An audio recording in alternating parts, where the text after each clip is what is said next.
Tövende hozurunlağı sundığınım, Şunqar kabi çağla namlıq çatma yazmamның 7-ci qismi.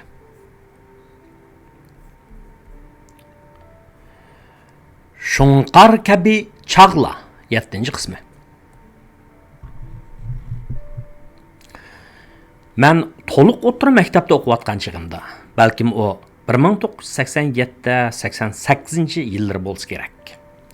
Atüş şəhərlik kinoxanada Tangrataq kino studiyası işləyən Nurnisa namlıq filmni görüp, hem təsirlənген, hem onundan ilham alğan edim.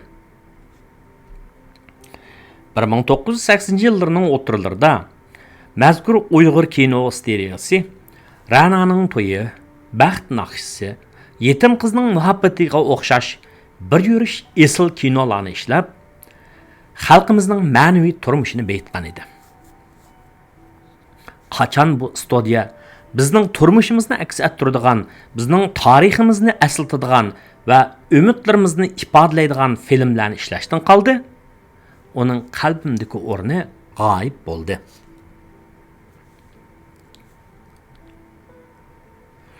O'tgan asrning 80-yillarining o'tirlari haqiqatan kishilarimiz seg'ingudek bir mezgillar edi. Men albatta bu gapni nisbiy ma'noda aytyapman. Siz Bəxt naxşisi degan kinoni ko'rganmi? Qarang, uningda aks etgan yosh o'g'il qizlar orasidagi sap muhabbatga, xalqimiz talpingan xo'shal turmushga, ishonch va umidvorlikqa to'yingan hayotga. Men nima uchun bu kinolarni eslab qoldim? Chunki eslash zarur bo'ldi. Nurnisa filmida shunday bir ko'rinish bo'ladigan. Esimda qilishicha kino universitetda o'tkazilgan o'qish bitirish munosabati bilan yig'ilish qilgan, ya'ni ko'ngil ichish faoliyatida bir jup kelishgan o'g'il qiz o'quvchining usul o'ynab chiqishi bilan boshlandi. Men go'zallikka, yaxshilikqa va xo'shallikqa osonla asra bo'ladigan odam. Mazkur kinodagi muhitning yiqimliqligimi, odamlarning chehrada aks etgan xo'shallikmi va yoki qiz personajning go'zalligimi ish qilib bir narsa menga ta'sir qilgan edi shu chaqda. Kinoni ko'rib o'tib ajoyib xiyollarning ko'nglimdan kechgini va shu kuni yotoqqa qaytgandan keyin bir hazoqcha uxlay olmaganim esimda. Qaraganda arzu havasga, sevgi muhabbatga nisbatan yaxshilik ko'ngil darvozam ochilishga boshlagan chig'i. Men xotiramga mundaq 3 narsani yozdim. Birinchi, bu universitetda o'qiyman. Ikkinchi, biror atishliq professorning qizini to'chay tutib, ondan uning bilan to'y qilaman. Bu sodda balalarcha xiyol to'g'risida oz to'liq tushundirish beraman. Aldirmanglar, o'qirmanlar, ajab g'alit xiyol qilibdi 17 yoshda. O'ylinishga aldirab ketganimdan emas, o'ylinishning inson hayotini normallikqa ega qilganligiga shu chaqda ishonganim uchun.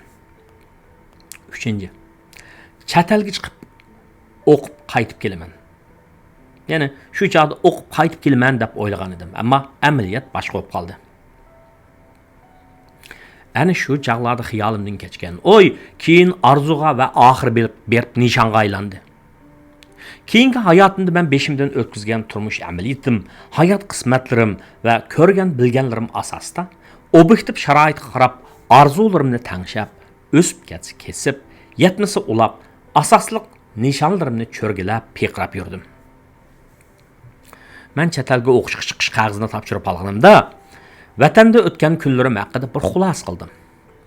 Shunday bo'lganligi uchun, ya'ni bu ishlarni qayta asga elib turganim uchun bugun uni yana tehi tunigin xiyol qilganda aslab o'ltiribdiman. Statistika ilmida va ehtimollik nazariyasida arzu qilgan yoki kutgan qimmat bilan amaliy qimmatning o'tirisiga farqni o'lchaydigan o'zgarishchanlik deydigan bir atalg'u bor. O'zgarishchanlik qancha yuqori bo'lsa, bu amaliy qimmat bilan kutgan qimmatning o'tirisiga farqning cho'ngligini ko'rsatadi. Statistik analizlarda o'zgarishchanlikning qimmati analizchilarning diqqatini tortadi.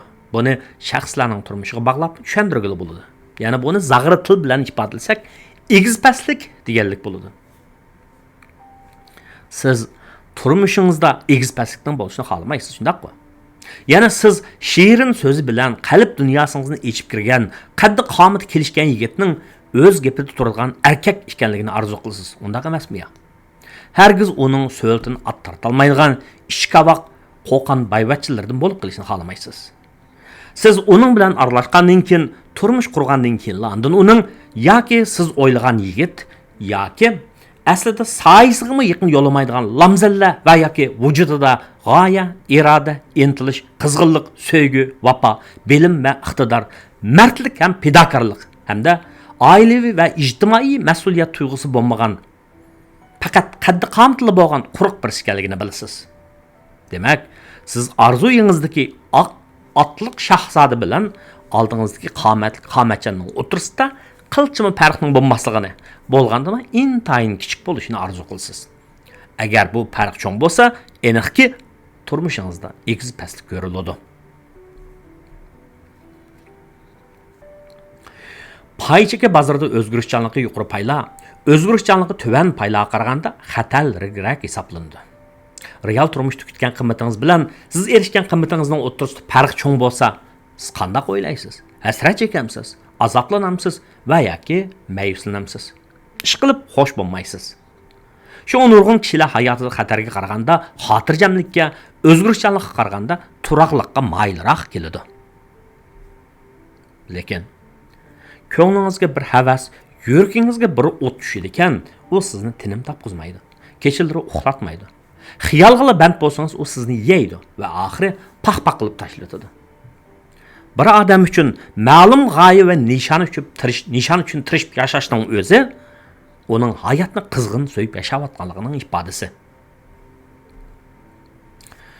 Men ashu kinoni ko'rgandan keyin nishonlarimni amalga oshirish uchun qat'iy irodaga keldim. Shunga o'rta maktabni bitirib, oliy maktabga imtihon beradigan yili Qashqar pedagogika institutining imtihonsiz qabul qilish fursatini rad qildim. Oliy maktabga imtihon berganda birinchi bo'lib universitetning tabiiy geografiya va ximiya kasbini orzuyimga tanlagan edim. Ammo boshqa kasbga, ya'ni iqtisod boshqarish kasbiga qabul qilindim. O'quvchi qabul qilishgan xodim mening arxivimni ko'rib, balkim kelgusida cho'ng iglik tikilvasin bu bala deb umid qilib qoldimikan tan. Demak, men o'zim arzu qilgan universitetning qabul qilganlik chaqirig'ini 1988 yili yoz faslida qo'limga elib, topshirib olib, bak xo'sh bo'ldim. Shuning bilan haliqi orzularimning ichidagi birinchisi amalga oshdi. Xudoga shukr. Uchinchi nishonim chet elga chiqib o'qishimni ardin 9 yil o'tgandan keyin amalga oshdi-yu, ammo chalib bo'lib qoldi. Ya'ni vatanga qaytib kelishimni amalga oshirolmadim. Obyektiv sharoitga qarab ba'zida tanshab qoldim deganim shu. Hamda ikkinchi nishon haqida oz to'liq to'xtalib o'tay. Ya'ni atishliq professorining qizini to'chay tutish haqida. Atishda hamda yoshlikka qadam qo'ygan bolalardan cho'nglar so'rab qo'ydigan ayni chaqlarda. Birarsining qiz do'sti bor yo'qligini bilib beqish uchun yoki qiziqib, yoki chaqchaq qilib, "Va Muhammad Manqayla, to'chay tutdingmi?" Bu bir obrazliq o'xshatish bo'lib, atish Uyg'urlarda erlarning oiladagi rolini cho'ng va mas'uliyatini ig'ir ko'rganlikdan o'zini gavdlantirib aytilgan bo'lishi mumkin bu so'z. Agar qiz to'chay bo'lsa, uni so'raydigan yigit nima bo'ladi? Yoki sizcha nima bo'lsa to'g'ri bo'ladi? Atlab o'tib ketdim, amsa javobini o'zingizlar tepib olinglar. Uyg'urlarning oila va nikoh ishlarining tarixdan buyon shakllangan o'ziga xos qoida usullari bor. Ya'ni tuqqanlar ara qudubaji bo'lish, yat degicha o'z yusin degan qarashdan qiz yigitning tegini, ya'ni oila kelib chiqishi, ya'ni oila axloqi, ya'ni qiz olsang onasini ko'r degan gap chiqqan bundan. Hamda yurt mahallasini, ya'ni palani yaning a'lari mard bo'ldi yoki pokon yaning qizlari pokiz ishchan bo'ldi degandek, bu shunday surishti qilish orqali qudub baji bo'ladigan ishlarimiz bor. Balkim bu qoida yo'sallar butunlay to'g'ri, esil bo'lmaganidek, shundaqli butunlay xato, qaloqma emas. Uning ham yaxshi tarafi, ham qamlashmagan tarafi bo'lishi mumkin. Bu haqda to'xtalish majasiz. Hozirgi yoshlar ko'pincha holda nikoh ishida erkin muhabbatlashib to'y qilishidi. Ko'pincha vaqtlarda oilaviy orqa ko'rinishni emas, odamni asos qilib to'y qilishidi. Shaxsan men shundaq deb qarayman. Mening yosh chaqlarimda vatanda bu ishlar shundaq edi. Meningcha, bu bir Uyg'ur jamiyatidagi ijtimoiy ilg'irlash bo'lib, shaxslarning o'z hayotida erkin tanlash huquqining hurmat qilinishi bo'lib hisoblandi. Hey Mustafa, sen bu dunyoga birlik keldi, ammo oilaviy sharoiting tufayli yoki cho'nglarning aralashishi tufayli o'zing so'ygan qizni ololma. Afsunarli ish emasmi ya bu? Sen birarsini so'yib baxmasang, birarsiga ko'yib baxmasang, so'yguning qandaqligini, ko'yguning nimaligini nereden bilsin? Men nurg'un yillar o'tgandan keyin, ashundaq kelgusida so'ydigan odamimning kimligini bilmay turib, ayni chaqda nimishqa otishliq professorning qizini to'chay tutmoqchi bo'lganligimning sababini tushundim. Birinchidan, men odamlar shalang, tabiiy va ijtimoiy muhiti bekik tog'liq rayonda tug'ilib o'sdim. Ikkinchidan, o chaqlarda mening biladiganim shu otish. G'o'ljining qizlarining pokizligi bak alohida ahamiyat berdiganligini, ishchanligini, Qumulning qizlarining eg'ibes keldiganini, "Voy, qaysargan, o'zlar nima deslar shu?" deydig'ini bilmayman-da o chaqlarda. Uchinchidan, ota-onamning to'y qilgandagi hikoyasi. Ota-onam Qizilsuv oblasi birinchi o'tirda o'qigan saboqdoshlardan bo'lib, dadam otish ustun otishning qayroq soy degan yeridan, anam o'char degan yerdan ekan. Shu chaqlarda bu yurtda bir mahalladan yana bir mahallaga qiz yotliq bo'lib ketsa, kishilar norozi bo'ladigan, yotliq ketdi deydigan ishlar bor ekan. Qayroqlik dadamning o'charliq anam bilan to'y qilganiga anam tarafdan ba'zi tuqqanlar qarshi turib norozi bo'lgan ekan. Bu ikki yurtning orlig'i bo'lmasa 10 kilometrga yetmaydi. Shunga men shunday o'ylab qolganda, otishliq professorning qizini to'chay tutmasam, qarshi chiqadigan tuqqanlar chiqadi deb. Xo'shamdi. Bu to'g'rida mushinchilik to'xtalay. O'g'il bola xotinning gapini jiqqiysa, chuliga aylanib qoladi. Agar siz mushu nomli chatma asarning 6-qismini o'qigan, anglagan bo'lsangiz, esingizda bo'lishi mumkin. Men uni chet elga o'qishga chiqish ishiga taqab to'xtatgan edim. Endi gapning nuqtasini 3-nishonni amalga oshirish haqidagi hikoyaga boraylik.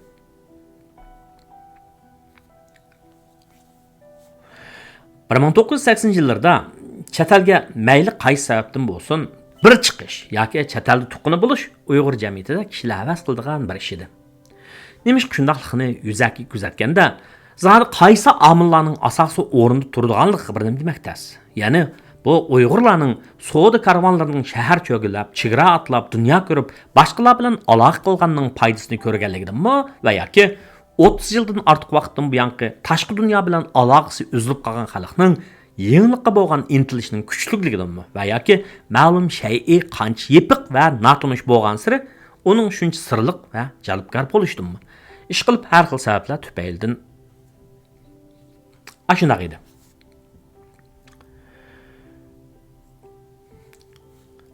Xitoy rahbarlarining Xuyaobangninki yo'l qo'ygan xalqchil siyosatining ta'sirida shu chaqlarda Xitoyning tashqi dunyo bilan aloqasining asli kelishi bilan ayni vaqtda yurtini tashlab O'rta Osiyo va O'rta Sharq mamlakatlariga chiqib ketganlar asta-asta urug' tuqqanlarini ko'rish uchun vatan ziyorat qilib qaytib kelishga boshladi. Hamda ba'zilar hatto urug' tuqqanlarini o'zlarini ko'rib ketishga taklif qilib aloqa ma'vatishdi. Buning natijasida tuqqanlik munosabat quyuqlashdilar emas, ya'ni savdo tijoratmi gullanishga boshladi. Bizning yoki ona tarafdan yoki dada tarafdan vatandan sirq chiqib ketganlar yo'q ekan. Shundaq sharoitda bizni kimma taklif qilsin? Alli kimlarning tuqqanlarining o'zlarini yo'qlab kelishganliklari, ularning chet eldagi ajoyib turmushlari haqidagi hikoyalar albatta mendek tag'dili cho'ng bo'lgan sabiyning ko'ngliga bizning chet elda tuqqanlarimiz bo'zchu, bizning tuqqanlar ajab yuvashgan degan o'ylarni paydo qilgan edi. Lekin keyin men adabiyot darsligida o'qigan yozuvchi Abdulmut Hojining Tutiya nomli hikoyasini o'qib intayin ta'sirlandim. Esimni qilishcha hikoyaning mazmuni mundaq edi. 1940-yillarda savdo ishi bilan chet eldagi ma'lum davlatga berib turib qolgan Qashqarlik savdoga vataniga qaytib kelay deganida chegirata qilib qoladi. Shuning bilan bu kishi vatan ishqida ko'yib, urug' tuqqanlik mehr to'lqinda eqib, kunlarini seg'inish ichida o'tkazdi. U kishi insonparvarlikka uyg'un siyosat yo'li qo'yilgan shu mazgilda vataniga, tug'ilgan yurti azizona Qashqarga keldi. Hikoyada mundaq tasvirlar bor edi. Aeroplan Qashqar aydırımı qo'nganda, u aeroplandan tushib Qashqar tuproqqa o'zini tashlab tuproqni so'yib ketadi. Ko'z yoshlari taramlab to'kiladi. Qashqar, ana tuprog'im, seni ajab sig'indim. Bu kishi yana Qashqardan ketadigan chaqda yana bir xil qiyalmaslik bilan ko'z yosh qilib, Qashqarning tuprog'idan bir botilka qachlab elib ketadi. Menga bu hikoya bak ta'sir qilgan edi. Shu hikoyani o'qiyotgancha sabiy ko'nglim buzilib, bir necha qitim ko'z yoshima qiygan, hatto hargiz vatanimdan ayrilmayman deb o'z-o'zimga va'da qilib ketgan edim. Lekin odam cho'ng bo'lgan siri, ko'rgan bilgin ko'paygan siri, uningmi iddisi o'zgaraydi ekan. Men bargan siri ilm fanning, texnikaning millatimizning kelgusini yaratishda muhim rol o'ynaydiganligini, bir turkum odamlarimizning taraqqiy qilgan allarda o'qishining lozimligini tunishga boshladim.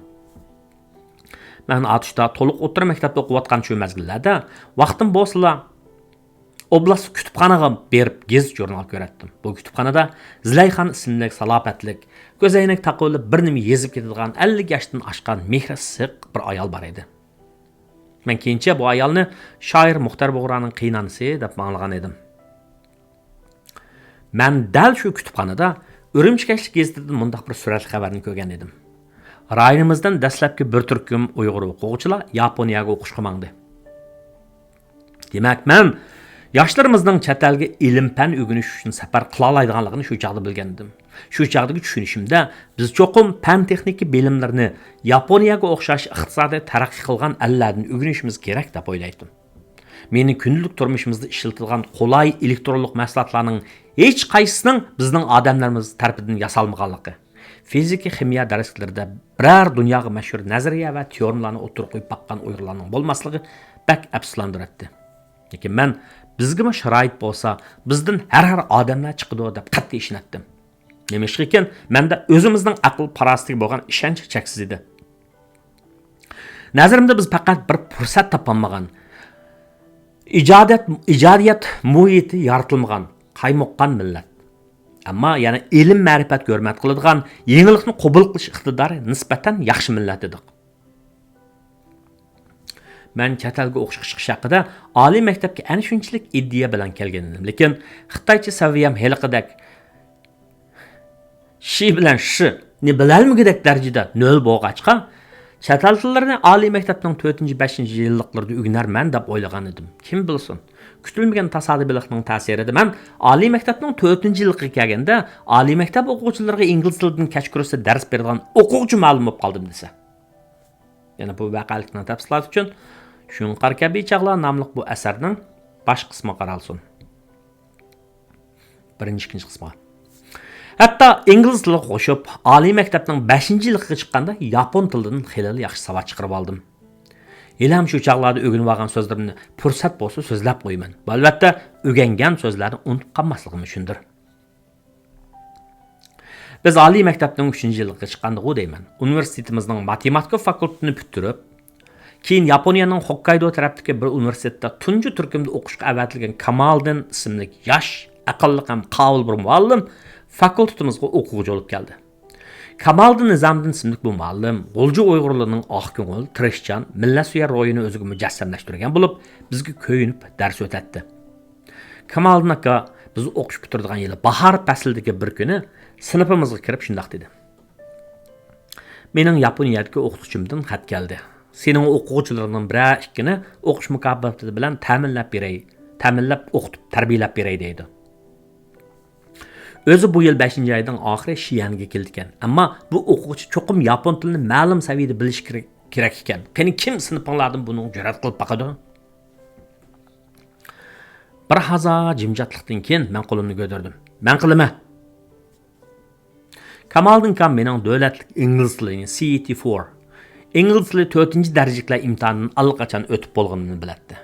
Shu muallim 5-ni eshitib qo'shilganligini bildirdi. Mening sinfimdan Shuhrat Mahmud bor. Demak, bizning fakultetdan 2 o'quvchi tayyorlik qilishlar. Vaqtni ching tutib, mening avval vaqtni ching tutinglar. Mening avval va'dani berib qo'yib, ondan uni o'rinlayman deb keynidan qo'g'lab, o'zimni harg'izib oladigan mijozim bor. Bu bir hisobda xarakter kamchiligi bo'lib hisoblanadi. Agar va'dani amalga oshirmasang, hech bo'lmadi deganda uni oshirishga tirishmasang, erkakligingga, odimiyligingga nuqson yetadi, dog' tushadi. Uningdan ortiq yo'q tush bo'lamdi o'g'il bolaga. Va'dani qo'y ba'dim, biroq ishni na'dan boshlayman? Mening bor yo'q 2 oylik vaqtim bor. Shuning bilan darhol Xotandan kelib, universitet fizika fakulteti simsiz elektronlik kasbi 87-yillik 2-sinfda o'qiydigan yapon tilida maktab bo'yicha o'tkazilgan nutq so'zlash musobaqasida birinchi bo'lgan Aziz Matsaid Ahmad esimga keldi. Men Azizning maktab o'quvchilar birlashmasi nomidan yapon til kursiga dars o'tishga taklif qilgan edim.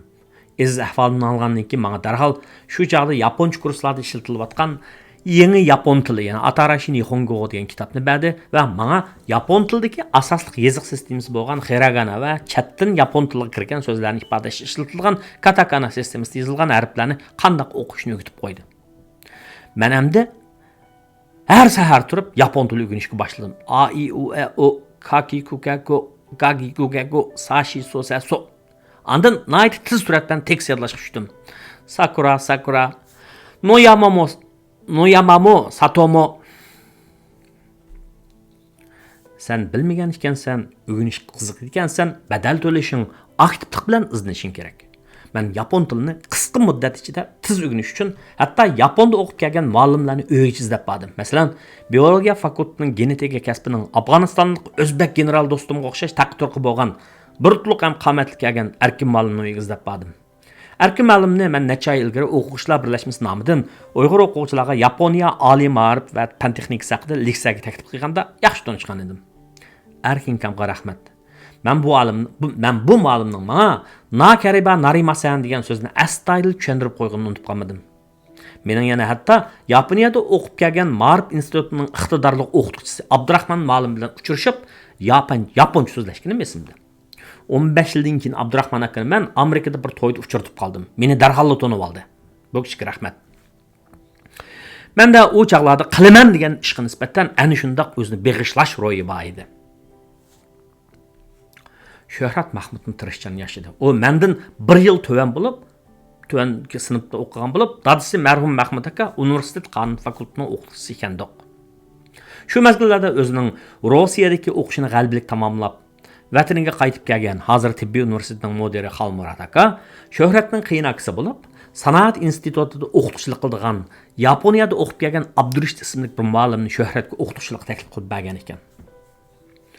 Xalmurod aka meni avval Shuhratdan va keyin xalq hukumatining iqtisodiy maslahatchisi bo'lgan mening yetakchi o'qituvchimdan anglab, bir qitim universitetda uyi va qiynonasining uyiga kelganida chaqirtqizib ko'rishgan edi. O'zi kichik pel, tirishchan yoshlarni qo'llaydigan ziyoli kishi ekan. Ta men Amerikaga chiqib ketishni izlashib turdim. Xalmurod aka 1998-yilda Bostonga ilmiy yig'inga, 2 kunlik ilmiy yig'inga kelgandimi, izdirgimni qilib, men bilan ko'rishib, japoq chidab yaxshi o'qishimga rag'bat berib ketgan edi. Xalmurod akaning tirishchan yoshlarni qo'llaydigan ma'rifatparvar bu xil ro'yiga rahmat. Kamoliddin akaga va'da berib 39-kuni bo'lganda Shuhrat ikkimizning imtihoni ilindi. Shuhrat yapon tilini man qaraganda sistemli o'rgangachga yeziqda yaxshi nomer oldi.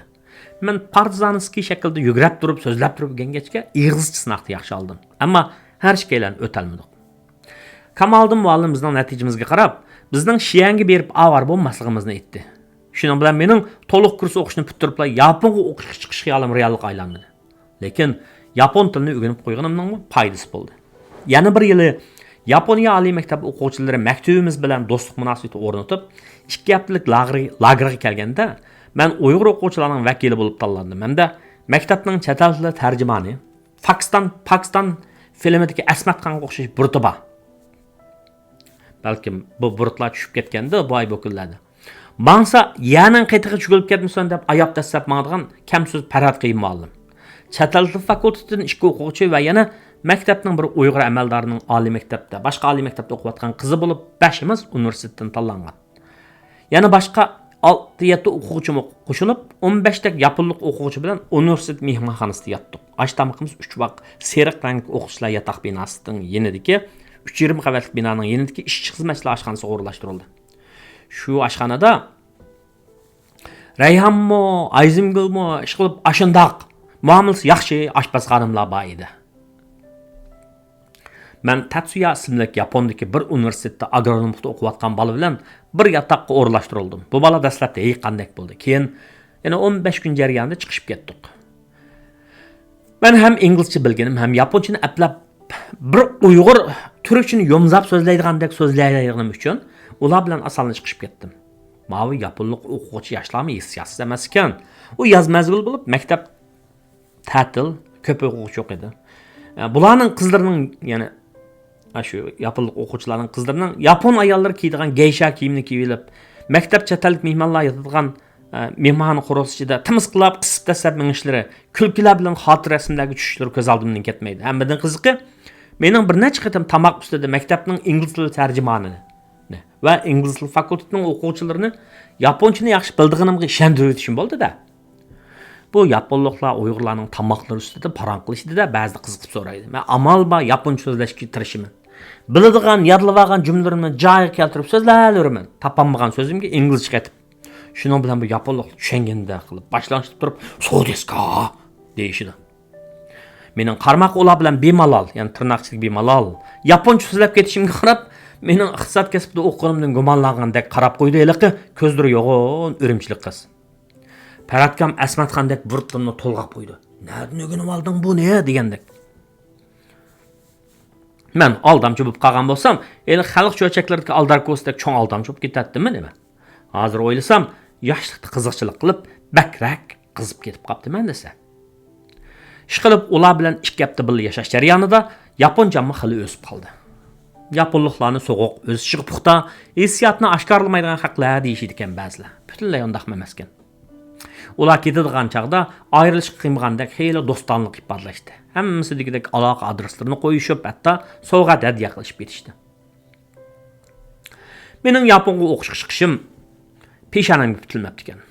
Universitet egilik boshqarish fakultetida iqtisod fanlari bo'yicha o'qiyotgan bir yili Yaponiya Kyoto universitetining iqtisod fanlari professori Hiroshi Ohnishi sensei Dashihong deb qo'yishdi ekan xitoychada.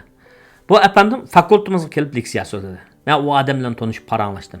Kechda fakultetimizning qo'lliq o'qituvchisi biri uyga chaqirdi. So'rinda fakultetimiz mudiri, kichkida az to'la Uyg'urcha o'qigan, Uyg'urlarga samimiy ko'zda qaraydigan so'ng muallim, maktab ilmiy jurnali bosh tahrir Kurash Mahmud aka hamda Hiroshi Ohnishi apandilar bor edi. Bir tarafdan tamoq yeyilyotdi, yana bir tarafdan mav duttarga usti Kurash aka naqsh etib duttarchilyotdi. Mav Hiroshi Ohnishi muallim bir parda tugishi bilan menga gap qildi. Fakultetning mudiri bularning tilini qachon o'rganib oldingiz degandek menga hayronlik bilan qarab qo'ydi. Inglizchani qo'shib so'zlayotganini o'qimaydi-da. Uning ustiga tirishchan o'quvchilarni tashviq qilgan Abdukim akam mening yaponchamni maqtab qo'ydi. Chunki Abdukim akam yaponcha Changchunda yaponcha o'rganib, keyin yaponda o'qib bo'lgan. Inglizmi yaxshi edi. Men bu rayonning makrolik iqtisodiy taraqqiyoti haqida izlanmoqchi. Men model tuzmoqchi. Mav kitobni o'qining. Yaponlik professor shunday deb menga miqdorlik ixtisoslashlikqa oid bir yaponcha kitobni berdi. Keyin menda doktorlik o'qishni xohlasangiz qarshi olaman. Men bo'ladi, ma'qul. Hay. deyman. Hiroshi muallim Yapon qaytgandan keyin menga xat yozib kitob avatib turdi. Mabadi o'qish bitirib, Amerikaning oliy maktabidan o'qish mukofoti olib kelmagan bo'lsam, balkim Hiroshi muallimning tunji Uyg'ur doktor o'quvchisi bo'lib qolardim. O adam men bilan toza aktiv aloqa qilayotgan chaqda men Amerikaga ketib qoldim. Shundan keyin bu muallim Shuhrat Mahmudni va Tirishchan yosh Umarjonni o'zining doktorlik o'quvchiligiga oldi. Bu ikkisi doktorlik unvonini olgandan keyin vatanga qaytib ketdi. Shuhrat hozir Moliya iqtisod universitetining ko'zib kirgan professori. U maktabning kelgusi Shuhratga o'xshash Tirishchan qobiliyatli o'qituvchilarsiz bo'lmaydi, albatta. Umarjon ham egilik boshqarish fakultetining qo'lliq qobiliyatli o'qituvchisi bo'lib, o'z oldiga shirkat qurdi deb angladim. U ingliz tilini mening kursimda o'rgangan bo'lib, Tirishchan o'tkirishga ketdi. 3 yilning oldida Bostonga kelib, men bilan ko'rishib, bir necha kun turib ketdi. Shu vaqtda Bostonga ilmiy yig'inga kelgan Ohnishi apandim bilan qizg'in ko'rishdik. Hiroshi Ohnishi muallim bilan. Hiroshi muallim mening bu yerda nima o'qiganligim, nima ish qilganligim hammani tafsiliy so'radi. 3-4 soat tamoq ustida birga bo'ldik. Demak, taqdir degan ajoyib bo'ladi ekan.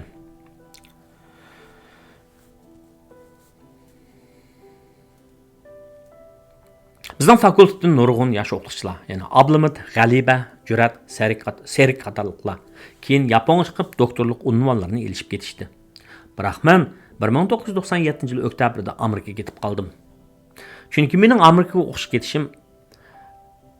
kelishim xilli mushkulga to'xtagan bo'lib, agar bu haqda anglab baxmoqchi bo'lsangiz, mazkur asarning chapma asarining 8-siga diqqat qilgaysiz. Kelar qitim ko'rishguncha omon bo'ling. Sayonara.